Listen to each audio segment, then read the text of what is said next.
दोस्तों, माँ की इम्पोर्टेंस आप सबको पता है, पर जब हम छोटे होते हैं तो हमें रियलाइज़ नहीं होता कि ये कितना इम्पोर्टेंट है, और जब हम बड़े हो जाते हैं तो हमें रियलाइज़ होता है, बट हम एक्सप्रेस नहीं कर पाते। जब मैं छोटी थी और घर पर रहती थी तो मेरे साथ भी कुछ ऐसा ही था, पर जब घर से बाहर गई और पहली बार हॉस्टल में रही तो सब काम अपने आप करने पड़े।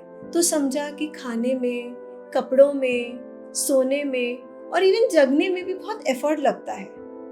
जब मम्मी घर पे पूछती थी कि आज खाने में क्या खाना है तो बहुत गुस्सा आता था कि मम्मी आप यही पूछते रहते हो। पर आज जब कैंटीन में ये चूज करना पड़ता है मेन्यू से कि क्या खाएं, तो घर के खाने की बहुत याद आती है। आज जब यूनिफॉर्म प्रेस नहीं मिलती तब लगता है कि घर पर तो ये अलमारी में खुद ही पहुंच जाती थी।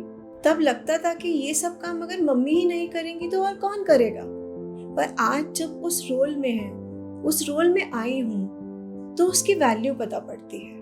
पर हम आज भी उनको थैंक यू करना भूल जाते हैं। तो मदर्स डे केवल एक दिन का सेलिब्रेशन नहीं है, ये वो मौका है हमें याद दिलाने का कि जब हम छोटे थे तो हमारी माँ ने, हमारे पेरेंट्स ने कितनी मेहनत और सैक्रिफाइस किए हैं हमें पालने के लिए। अपनी खुशी, अपनी पसंद, अपनी ज़रूरत सब छोड़कर उन्होंने केवल हमारे बारे में सोचा।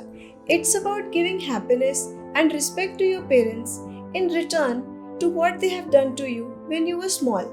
तो आप अपने पेरेंट्स को थोड़ा टाइम दीजिए, उनके साथ बैठिए, उनके साथ बात करिए, उनकी बात सुनिए। बिकॉज आधे से ज़्यादा प्रॉब्लम्स, बीमारियाँ तो केवल बात करने से ही सॉल्व हो जाती है।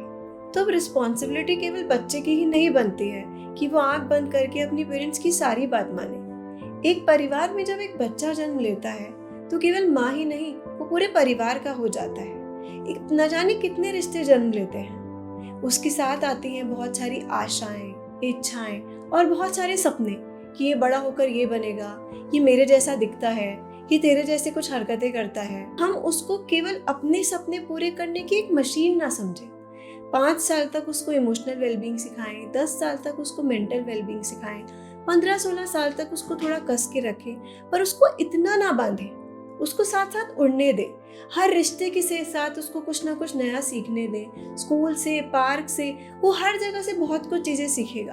आप कब तक उसको बांध के रखेंगे? तो मदर चाहे हाउसवाइफ हो या working, it is said that a child's confidence starts with a mother's belief.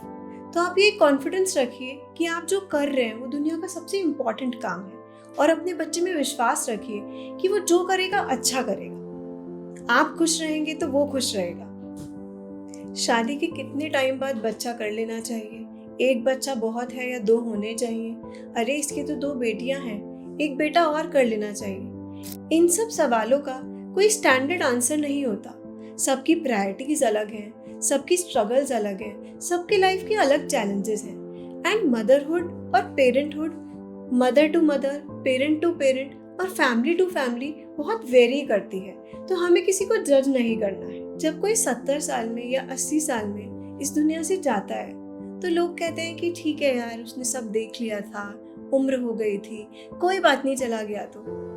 पर एक बच्चे के लिए उसके पेरेंट्स चाहे किसी भी उम्र में जाएं, उसको उतना ही दुख होता है। सो जब तक आपके पेरेंट्स हैं उनके साथ टाइम स्पेंड करिए, उनसे बात करिए, उनकी इज्जत करिए और उन्हें खुशी दीजिए। और अपने बच्चों को अच्छी परवरिश देनी है और उन पे विश्वास रखना है कि वो हमारे बच्चे हैं। अपने संस्कारों पर विश्वास रखना है कि वो हमारे बच्चे हैं तो अच्छा ही करेंगे।